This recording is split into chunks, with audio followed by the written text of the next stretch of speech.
So today I wanted to talk to you guys about an anomaly in the NIL space, Seth Trimble.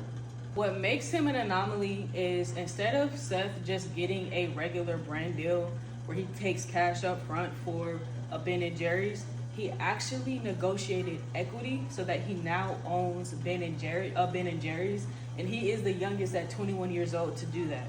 That is taking NIL to the next level and thinking long term.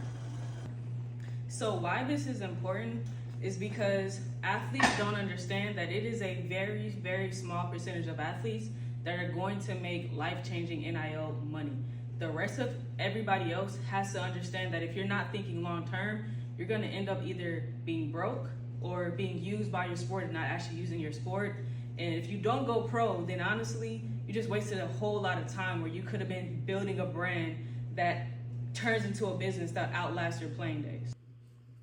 What that means is when you start making NIL money, don't just spend it. First off, you can't do that because taxes exist. So unless you want tax issues, you have to actually make sure you're setting aside 20 to 30% anyways so that you can pay off your taxes. But also start thinking about where can I put some of this money? Can I start a merch line? Can I start building out my business, whether that's a e-commerce store, a coaching program, a community, a newsletter? Start thinking about where your money can go so that it's working for you and not against you. So what I would honestly do if I was a part of Seth's team is I would capitalize off of his big moments. So if he had an amazing night, if he had a great 3-point shot or a great dunk, whatever it may be, I would then go to his Ben and Jerry's and I would create a special menu, meaning it could be called like the dunk special, and I would mix like Rocky Road and cookies and cream, something that isn't currently on the menu, so that when fans come in, they're like, oh my gosh, I got to be a part of that special moment that, not everybody got to see in person.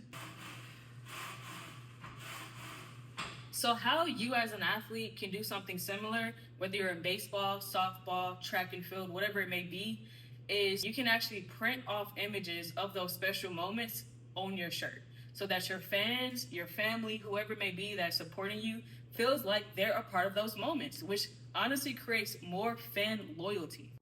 So when I'm advising my parents and athletes, I have them think about long-term opportunities. So I have them structure equity deals, meaning if you're going to promote a up-and-coming startup, sports company, you can say, hey, I would love to be a part of this company, but I'm going to need not only $20,000 up front, but I'm also going to need 10% of the business because you are new, you're looking for an audience